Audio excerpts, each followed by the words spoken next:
need to come to a conference. Yes, oh, sorry.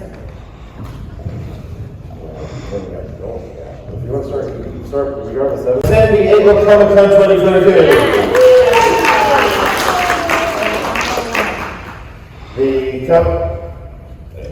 I'm tolerating for taking this up here. The Comic Arts Conference is a little different from panels you may see elsewhere at the convention. We will not be rolling out trailers. We will not be revealing what's coming up next month in Marvel, DC. We will not have giveaways. This is the scholarly conference within the con, founded by Randy Duncan, who's in the back, and Peter Coogan. 30 years ago, this is our 30th anniversary, and we are very grateful to this being the last one of this particular con. I do want to just have a round of applause to thank Randy. The world burns. Will Gen Z listen? Analyzing the persuasiveness and effects of Jensen and McMillan's graphic novel in a first-year composition classroom, and I will turn the floor over to you. Thank you. Have fun.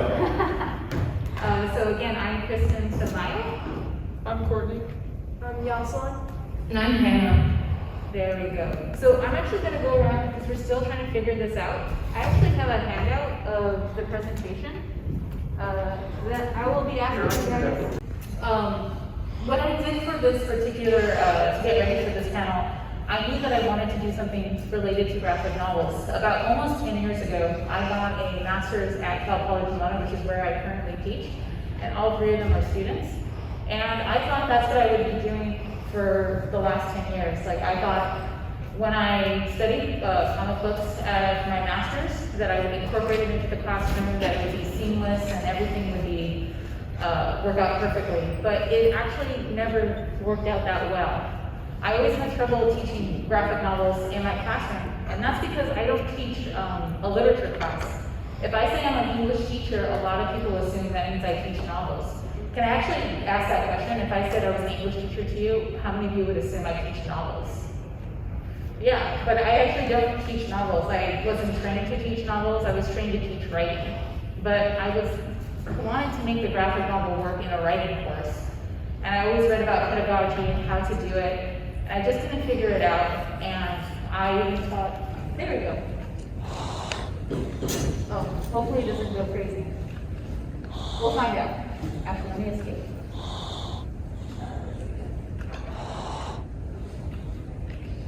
So I taught like these 4 graphic novels before. 2 by Alison Bechdel, 1 by Satrapi Persepolis, a very common one, and even Frank Miller's Dark Knight. And I always try to teach them in writing, but it was always a little difficult to not talk about them like a novel, but talk about them from a writing perspective. So I had to figure something out. And I think the reason I always had trouble, and you might be thinking, why do I even care? Well, classes, especially because how many of you guys are English teachers? Exactly. So they're gonna leave my class and they're not gonna, I want them to feel confident, not because they read a lot of novels, but because they understood how to persuade others in different rhetorical situations. And so we chill, oh no. Hopefully it stays. It does this a little bit. So this was my approach. We're going to use graphic novels like a rhetoric, but what's also really good is that graphic novels help with teaching 21st century literacies, which a lot of people say are necessary more and more. And it's also connecting to things that they care about. How many of you guys read comics, manga, or other like visual-based text on a regular basis? Yeah, so we have 2, like at least one of them did. Now they're not telling the truth. They said they had some experience, but we'll see. You guys okay? Okay, so they're a little nervous. So, and in order to pull it off, now, you ready for it? I'm ready. Okay. Cor will introduce the graphic novel that we chose for this particular project. And I want to be very clear, we read part of this in an actual classroom, but to read the whole graphic novel and do this project, it was actually a summer project. I asked them to meet with me on Zoom 2 to 3 hours a week to talk about it and to come up with this project. So they dedicated a lot of time, and I always want to thank them for doing this when they weren't going to get credit for it, except going to ComicCon. So let's go ahead. So this is the book. So, As the World Burns was published in 2007. and the context was seen as response to an inconvenient truth. And it explores various responses to ecocide, and we define ecocide. Eco is the environment, the ecosystems, and side is the killing and the murder. The satire is when the unlikely happens make the impossible or seeming impossible become the reality. And this is the cover for the book. And the genre is fiction, and the tone is obviously satire. There we go. And then we're going to transition to Hannah. Nope, Y'all see. there we go. Student readers, we're first year students, members of the same course, grew up in Southern California and attend Cal Poly Pomona. Graphic novel experience, limited. We are concerned with the climate change and its effects. Now here's Court. When it comes to climate change, what was like the big thing that you were most concerned I think about all like the trash in the oceans and like it could kill all the animals in the oceans. Now Hannah. Yeah, I have a similar experience. My concerns are mainly plastic use, animal welfare, and reducing my personal carbon footprint. And then Yoselin? Mine is actually natural beauty. I care about a lot of the human health, especially in now of age, and our products that we use can affect us really bad in our mental states. And next week we'll have Hannah talking about how did we approach this graphic novel. We read the entire graphic novel, and then we also analyzed the rhetoric, like the visuals, the textuals, the rhetorical appeals, and the use of satire and humor. We also discussed and wrote several responses that focused on the narrative, the characters, the use of rhetoric, and our responses to climate change. But now Twine is going to tell us what we found. Yes. So I had to be very careful because if anyone, how many teachers do we actually have in the audience? And do you guys ever get that sense where your students are saying something and you want them to say more? You're like, well, keep going, like keep going. And I had to remember that this wasn't my project, that, you know, whatever was happening, I wanted to be really from their perspective. And they really wanted to focus on the three main characters in the graphic novel and Ethos Capitals logo. So let's go through what they decided to talk about characters. And you can see some of the main characters are represented here. We'll talk about Banana. She's the one in the top right corner, followed by Kranti. She's wearing all black. Kind of looks like a Beetlejuice. I'm not remembering her name right now, but the character, I can't even remember. And then the bunny, Banista, and all of his friends. And this is actually at the end of the graphic novel when there is a war between the alien robots and them. And we're going to figure out who wins. Okay, so the first character we picked was Banana, and the images, we picked 3 images, and one of the main, and then the list is help the problem, the movie to stop.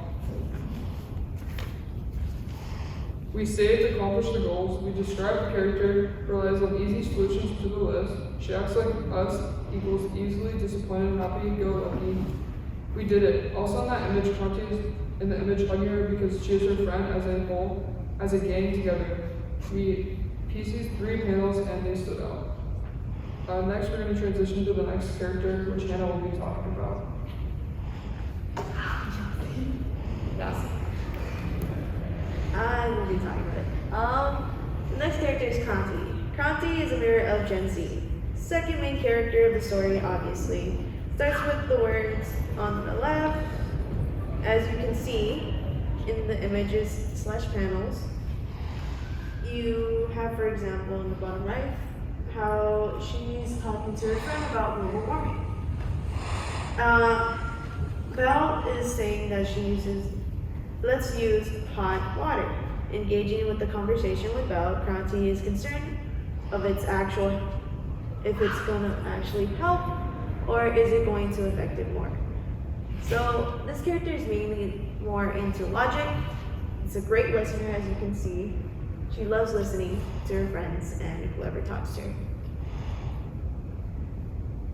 And now it's Hannah with our last character. Alright, so Banista is a very important supporting character. You can see by his eye that he's been personally victimized by animal cruelty. But Banista is willing to take action and do what is needed. If you look at the very bottom picture, you can see Vanessa talking with the other animals and figuring out what they should do and really listening about getting humans and animals to coincide and work together again. And then now Pomona will tell us about how all three of these characters connect with each other. So again, even though I'm presenting the slide, this is something that they came up with. And it's something that I asked because they said that when they watched Banana Bell and Cronty and Vanessa, they said that it feels like they're young and they're like them. And I said, that makes sense because this was published in 2007 and this would be around the time that they would start growing up. So we thought about them as Generation Z, what connects them? And we all agree that it's all about the fact that they want things to change. They have this strong desire.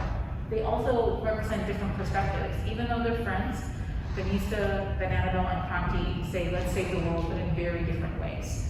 And they also feel connected because they're really motivated and driven to change. And maybe it's because they're young, maybe it's because of something else.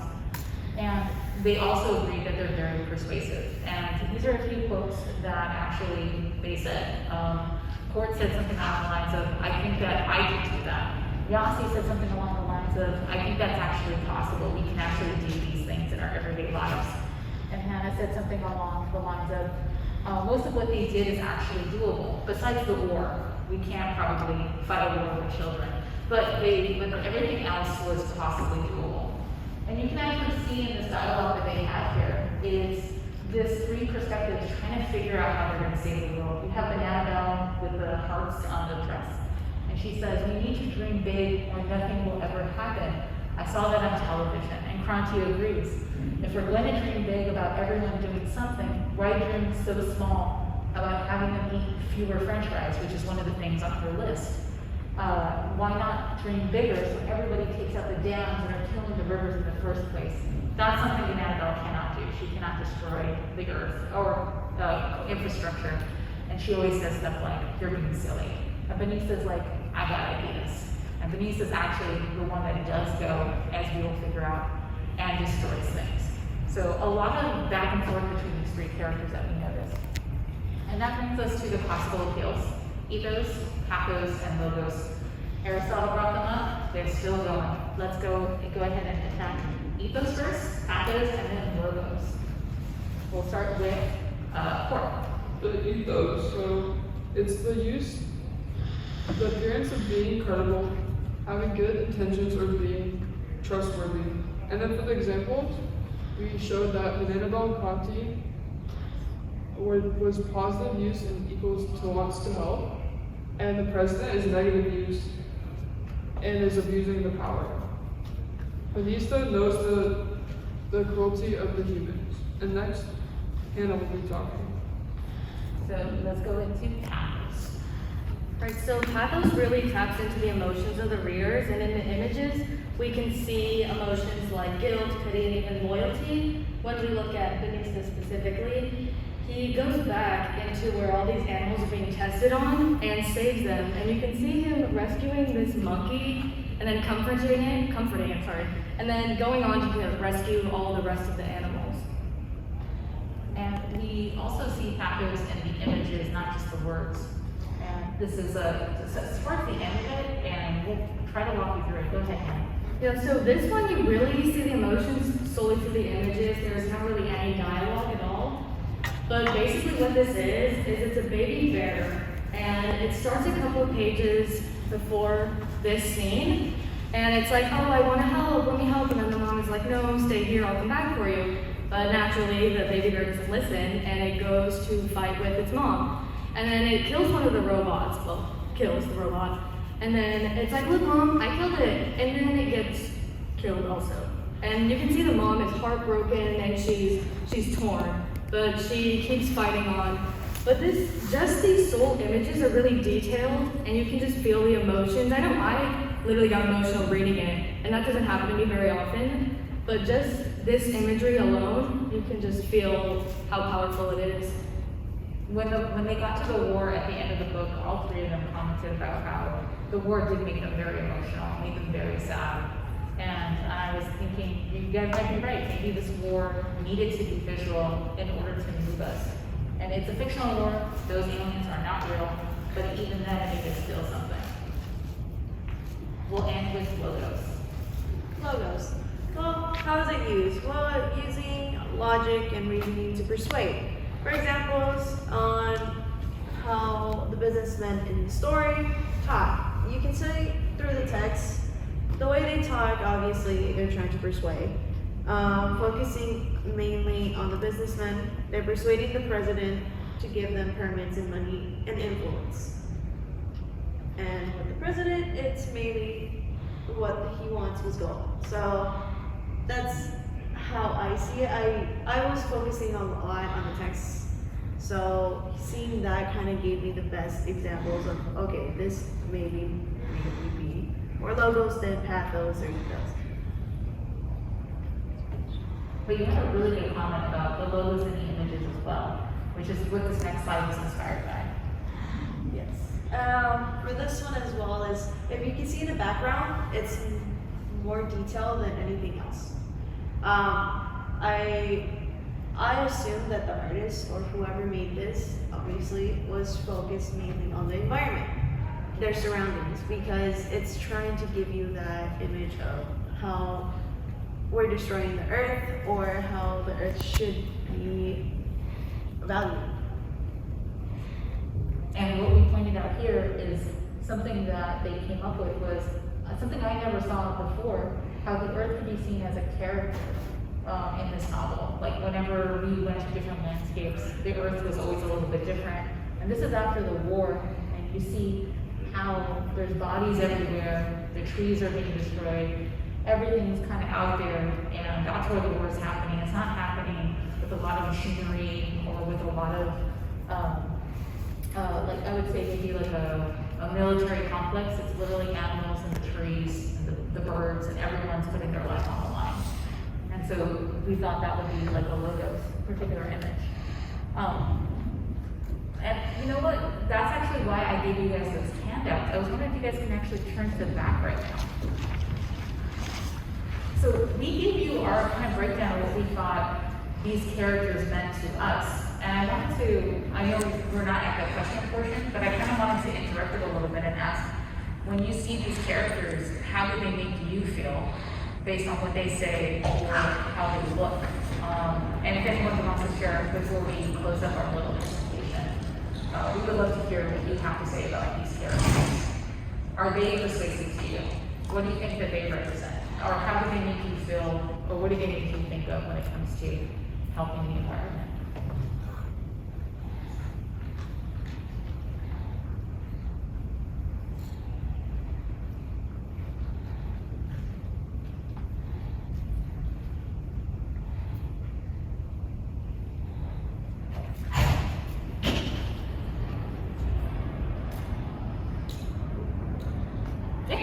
Hyper, we're always wanting to do something, while we have Kranzi as the more logical personality of ourselves is, okay, how we do it, what we're gonna do to do it, how we're gonna get there. That's how I see those two characters. Does anyone have a reaction to Benista, the one-eyed bunny? Energetic. Yes, really energetic. I mean, Hopeful. Optimism. he said optimism. Yeah, do you guys feel that way about Benista? Like, even though he does destroy things, it's like always for like a happy thing or an optimistic outlook. I see him as the funny man. He is him, for He's like sure. the go-getter. The Not go-getter. really a direction. He just He's goes just the with it. funny man. Yeah. What are you, buddy? And that actually goes really nicely into how we end this, which would be, well, I see, relax, okay. What I thought, the point of this project, again, with only these 3 students was, can I read a graphic novel to help students use rhetoric? And I said, yeah, there are 2 major things that we did, which was understanding the rhetoric of others, like these characters, but also realistic responses to climate change or ecocide. We knew that a full-on war against alien robots is the satire. That's not going to happen. So what is the more realistic response? We had to figure out ways to change and think about things in a really complex way, especially when it comes to climate change. And we understood based on their findings, understood different rhetorical elements and situations. The visual rhetoric, the textual rhetoric, and also the ethos, pathos, logos, but also the role of satire. This idea of maybe we're not gonna lead into a war, hopefully, at the end of all of this, but maybe we can go into deeper awareness and acceptance that there probably is a problem that we should talk about, and not only just recycle and walk away from the problem. And I decided to think about this again from a very teacher perspective. This is how I would imagine that conversation now that we've had a chance to talk about it, which is, if we're gonna talk about ecocide or climate change, I would have to remember who my audience is, which is Generation Z. That's who I teach on a semester by semester basis. So I would want to pick something that would be very persuasive to them, including comics. And there are many comics about climate change that, coming to this ComicCon, I finally figured out, and I'm very excited to read those other comic books. But I thought this was a good first step, because if these readers like Jensen and McMillan are really trying to persuade this generation, I think they did a good job. And when we talked about that, it allowed us to talk about ecocide, climate change, global warming from a more low stakes perspective. And it also taught me as a teacher that there's something I should know about my students as Generation Z. You know, students that are 25 years and younger, these are students who want to explore matters that really affect them. For example, in this particular class, when I asked what's an issue you would like to debate, and we were already talking about climate change, and they were bringing up things like, let's talk about abortion, let's talk about gun rights, let's talk about those things. And I was pretty surprised, because I always had this impression that young kids would not be interested in such heavy topics, but they were. They said, yes, we're up for those things, we want to talk about those things. So, there we go. So, they want to explore these issues. I also learned they want to be heard and seen in these serious conversations. They're not meant to be pushed aside. Especially if you look at the 5 most prominent activists right now when it comes to climate change. They're all under 25, and 4 out of 5 of them are women. They're young girls, which is who I have in my panel. So that's what I thought was really important. And what I thought was interesting, they told me during our conversation, they don't want to be forced to care about the world, which sounds really interesting because they do care. Instead, they need to be persuaded to care, if at all. And so I wanted to close to ask them, first question for you guys, how did this book persuade you at the end of it? And what was the most persuasive thing? So let's start with that first question. How do you feel now that you're done with the book, Courtney? I feel good because I just seemed to learn a lot about more in-depth climate change, and we got to explore the young characters' thoughts and how they went about the climate change. How about y'all, Steve?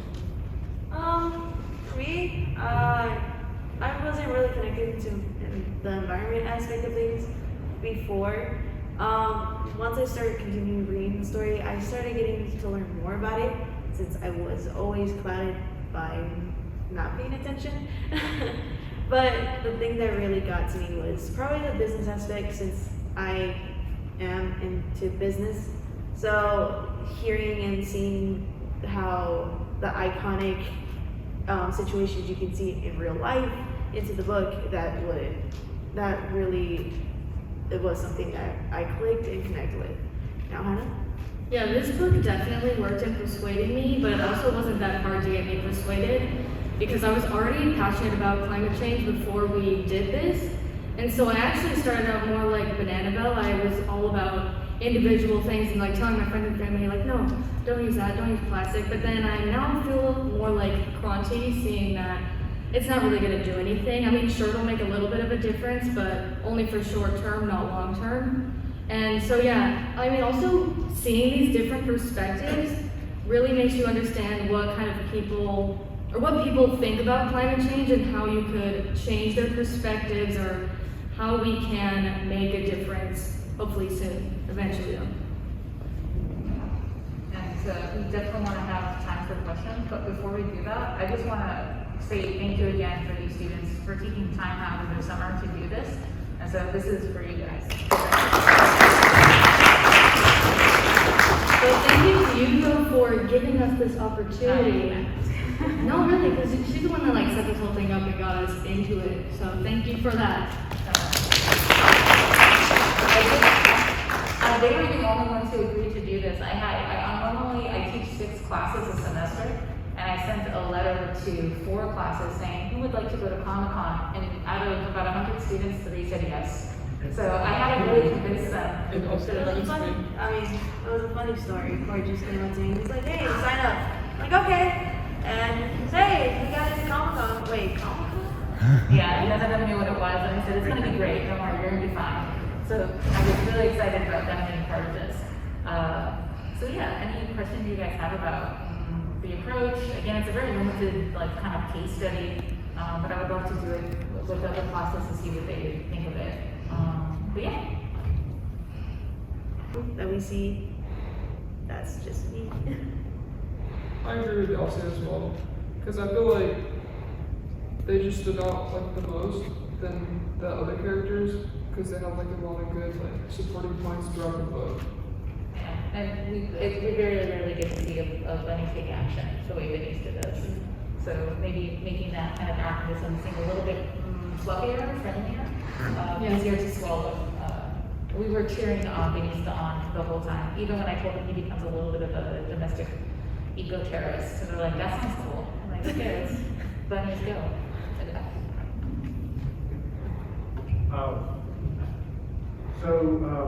You mentioned the term visual logics. You gave an example of like a change in background that sort of created a contrast. There was a bit of argument. Remember you mentioned how there are 2 main sequences where all the words started to disappear.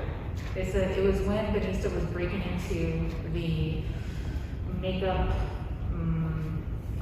testing medical site, and then also at the war.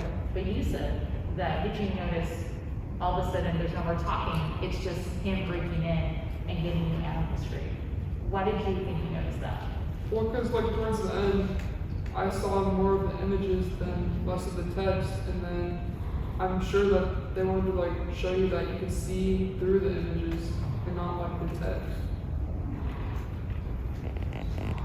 Yeah, unfortunately, I don't have any of those images where he does break in.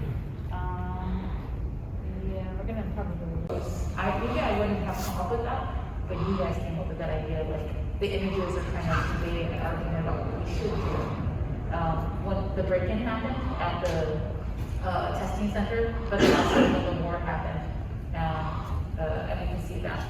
Nico actually. So do you think when the words start to disappear from the panels, that the image themselves sometimes become more metaphorical, take on more meaning, that you then have to interpret what they mean? I believe that since still in text were away, it gave more the attention towards what's going on right in front of you. Normally, when you see panels like that, you focus on the text. Since the texts were faded away, what else you're gonna see? Just the images, and you have to figure out what are they doing? What are they thinking? Why are they doing this? It keeps you wondering and continuing the story.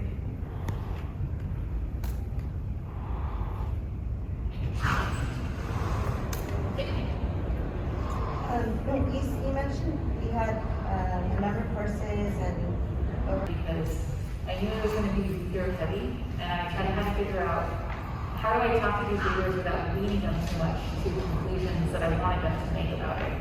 So whenever we had sessions on Zoom, I always opened up with, how far did you get in your graphic novel? We always have these little goals, like let's get to this page, and then we would go back and sometimes I did kind of like a think out loud process where we would go page by page, and I would ask, what do you notice here? What do you like here? Why do you like it? So just trying to always prompt them. And it was a lot of hours, and then I can't really pull that off in a class so quickly. And so I would say that's how I did it with this. But if I was to do it in a classroom, I probably would limit it to like 20 pages and give the students questions ahead of time that they knew I was going to ask, and really try to get them to tell me how they were reading and to justify it with the images and the words. Because I guess I'm kind of surprised most of my students only read manga, but not really comics or graphic novels. And so trying to get them to talk about how they're reading, I think is something that they're not familiar with. So there was a lot of positives. Do you guys remember in the Zoom meetings? I'm like, what are you guys reading here? Like, how do you guys read this? Yeah, I remember. Yeah. We had our Zoom meeting. Since I work, it was really difficult for me to flex my time. So I had to do a separate Zoom meeting with her. We picked a few pages, right? It was a few pages with images. That's where we came to the conclusion of the background. Since I'm so into seeing emotions and behaviors, I wasn't really paying attention to the outskirts of things until I mentioned something about the uniqueness of the drawings and how the characters look and how they react to certain things and their emotions. That's when we came with the conclusion, oh my God, all these panels have different environments that are really detailed. Yeah, so I would always follow their questions. We would plan, and I would come up with questions, sometimes on the spot, unfortunately. I wish I was a little bit more, I knew what they were gonna say, but I kept having to remind myself, I can't tell them what to read or how to read it. They really have to tell me what they're reading. So I think I took a more think out loud approach, asking questions, and always asking them, where in the text do you see this? Why do you see it that way? So kind of more like that, as if I was interviewing them the whole time. Does that answer the question? Yes, thank you. No problem. But hopefully in a bigger class, it's a little bit hard to predict if the students will read everything or come prepared. But they did, and so it made it a little bit easier. So I would definitely have to be a lot more planned and clear questions beforehand in order to do this on a larger scale, I think, with the same amount of success. Just in your opinions, after reading this graphic novel now, do you think with the hot topics that with Generation Z, it's better to get them to learn more about it through a graphic novel then? Like compared to the news or reading nonfiction books on the topic, that a graphic novel is maybe the better avenue? That's a good question. I remember I would always bring up news with you guys, and you guys, you would say to me, where did you read that? I'm like, oh, on the New York Times or the LA Times. I said, you guys read that, right? And they say, nope. Right, very different from the way we learn. Yeah, exactly. So what do you guys think? If you're going to care about serious issues or read more about them, should we always consume graphic novels and have this conversation so to learn about those things? Or this is like a one-off? This only worked one time? I believe the influence of graphic novels should be more connected to us. The reason why is because, one, we like pictures. We like to see pictures. Not only that, is it keeps us entertained enough to understand what's going on. Most of Gen Z don't really like to pay attention to news because, let's be honest, the news is not always right. So that's my opinion about it. Court? I kind of agree with Yoselin too, because I feel like the Gen Z would be reading more books than they would be reading the news, because not necessarily all young people care to read the news. How about you, Hannah? Yeah, I think the news could also be sometimes negative, even though they're true events, well, for the most part, but it's a lot easier to digest a graphic novel because, the characters, at least in this book, they're cute, and it's, I don't know, it's enjoying to read, looking at, like Yoselin said, all the pictures, and it's just an easier thing to take in than, say, you see a news reporter talking about it, because then you're like, oh, I don't know, kind of skeptical about it. The one thing we didn't get to talk about, there is 20 pages of here of the news, but they did not mention it as important to them. And the news is terrible in this graphic novel. They are all about, they're kind of lying, they're hyperbole, they take things too far, they only show sides that are convenient for them. So I thought it was really funny. In this graphic novel, there is 20 to 30 pages about how terrible legacy news is. So there is even a commentary in this graphic novel about how maybe we shouldn't trust the news, which also probably is appealing. We didn't get a chance to talk about that, but I definitely think that is in there as well. Sorry, it's not a graphic novel related, it's just your answer provoked something. That's a really good question, actually. And I would say yes. I know I find out a lot of things on social media, but then I dig a little more to find out if it's true, the sources, or if it's actually reliable. And I know I've seen on TikTok or on Instagram people my age, like discussing a topic or saying like news topics, but from their, well, all of our perspectives typically. I do think that I listen to that more, and I don't know, I think it is a point to say that hearing it from people our age does make a difference. I do agree with Hannah on that. I like podcasts. The reason why with podcasts is because they have to dig in more to give you the information, and as well as sometimes they give you the sources where they found it, which you can actually go and look at it yourself to give you that, oh, is this true? Is this really what happened, or is this really what they posted?